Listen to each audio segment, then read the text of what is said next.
তিনটে Indian cinema যেখানে তুমি ধুরন্ধরের মতো রিয়েলিস্টিক আর গ্রাউন্ডেড অ্যাকশন দেখতে পাবে। নাম্বার 1 কিল। এই সিনেমাটা একটা রিসেন্ট ইন্ডিয়ান সিনেমা যেটা ইন্টারন্যাশনালি প্রচন্ড বেশি অ্যাপ্রিসিয়েট হয়েছে এই সিনেমার র আর রিয়েলিস্টিক ভায়োলেন্সের জন্য। এই সিনেমাতে অ্যাকশন কোরিওগ্রাফার হিসেবে কাজ করেছে একটা কোরিয়ান টিম। এবার যারা কোরিয়ান সিনেমা দেখে তারা জানে যে কোরিয়ান সিনেমাতে অ্যাকশন কতটা গ্রাউন্ডেড আর কতটা রিয়েলিস্টিক হয়, তো সেই লেভেলের অ্যাকশন আর ভায়োলেন্স তুমি কিল সিনেমাতে দেখতে পাবে। নাম্বার 2 কাইথি। যারা ইন্ডিয়ান সিনেমার সম্বন্ধে টুকিটাকি খোঁজ খবর রাখেন তারা জানবেন যে বর্তমান সময়ে লোকেশ কানাগরাজ হচ্ছে ইন্ডিয়ার one of the best action film director.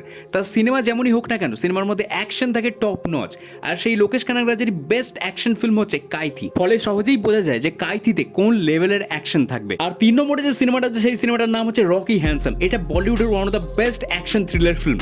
এই ফিল্মটা একটা কোরিয়ান থ্রিলার সিনেমার রিমেক, আর এই সিনেমাটাতে তুমি কোরিয়ান থ্রিলার সিনেমার মতনই র আর রিয়েলিস্টিক ভায়োলেন্স দেখতে পাবে এবং সেই লেভেলের অ্যাকশনও দেখতে পাবে। স্পেশালি এই সিনেমার ক্লাইম্যাক্সে একটা নাইফ ফাইট সিন আছে যেটা আমার মতে ইন্ডিয়ান সিনেমার বেস্ট নাইফ ফাইট সিন।